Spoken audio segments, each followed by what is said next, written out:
We're going to get into one more topic before we sign out here, guys. Yep.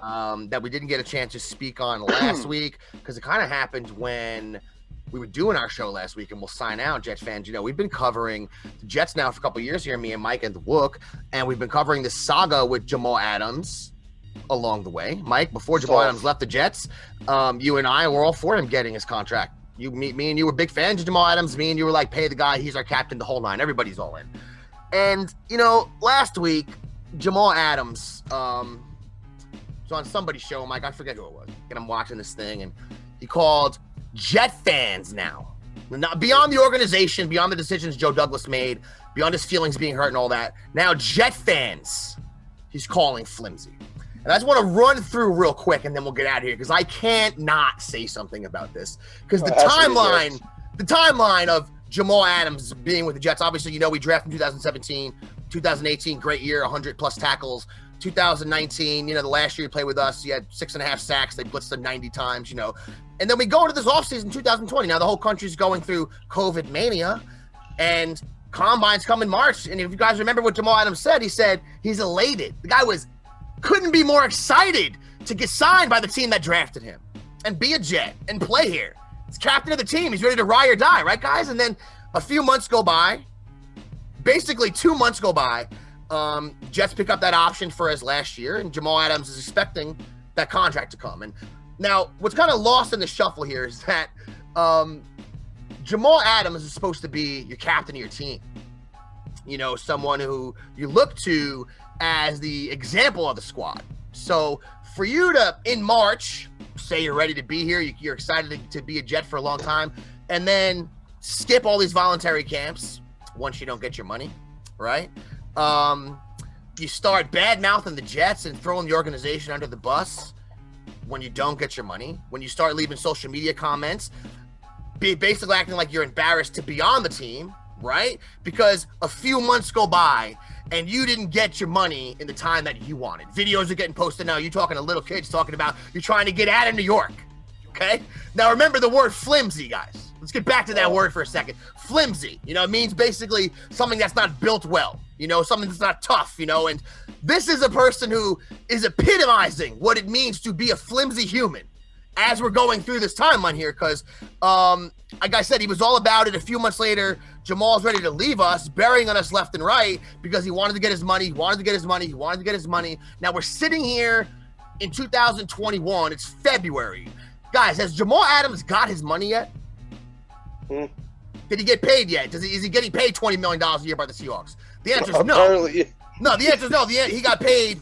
Jamal Adams got paid $3 million last year. He's going to get paid $9 million this year. That's $12 million in 2 years. If he would have taken his deal with the Jets last year, would have made over 10 last year, would have been making more than 10 this year, would have been one of those Landon Collins contracts. Instead, this guy cost himself already $8 million. We'll see how that works out for you moving forward.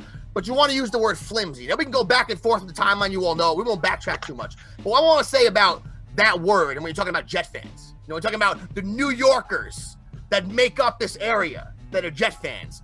And you want to use the word flimsy for people that have not won a Super Bowl since 1969, that haven't been in the playoffs in 10 years, our team, right? The Jets, that torture us over and over again.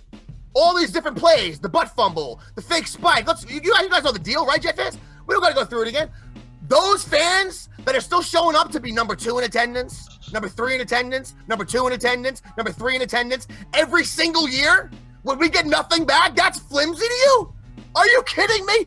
I mean, you know, New Yorkers, when it comes to our area and when it comes to Jet fans, it's about as loyal as it gets. And that's not something you know nothing about. You don't know anything about what it's like to be a New Yorker. You're calling people that right now, you look at the front page of the paper, guys, the past year has been tough in New York City. Crime is up. COVID destroyed us for 3 or 4 months, right? Spiking, horrible. Worst place in the country for COVID, right? We fought back. We got through it. People walking around the city right now still have the memory of 9/11 floating through their head. These are the type of people that make up New York and Jet fans and the fan base that you're calling flimsy. Human beings that have more character and have been through more than Jamal Adams probably has in his entire life.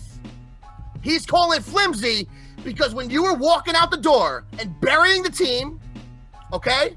When you're burying the team that we root for, you wanted us to ride with you? I don't root for Jamal Adams. I root for the New York Jets. Okay? I'm not rooting for no individual player, especially someone that acts like that. That acts like you're a captain, that acts like you want to be Michael Jordan, right? And you don't get your contract for a few months and you bury the Jets. And here we are 10 months later. 10 months later.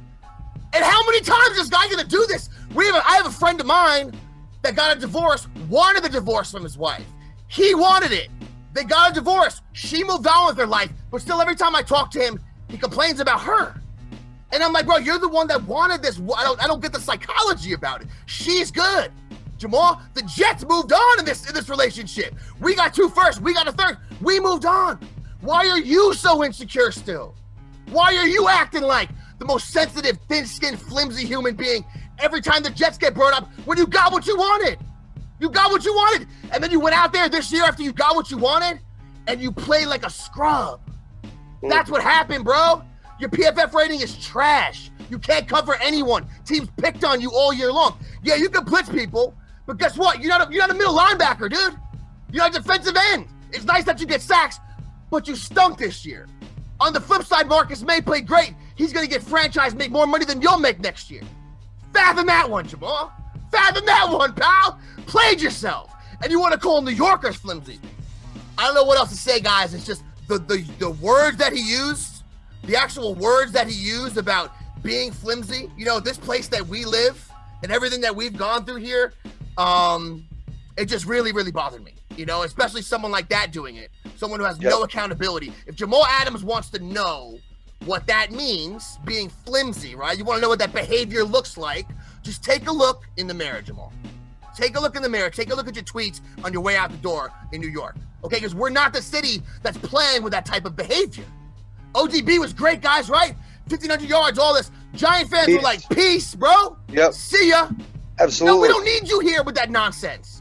And Jamal Adams acted like he was the opposite of that. And I'm not saying off the field any issues. He didn't. But the second you didn't get what you want,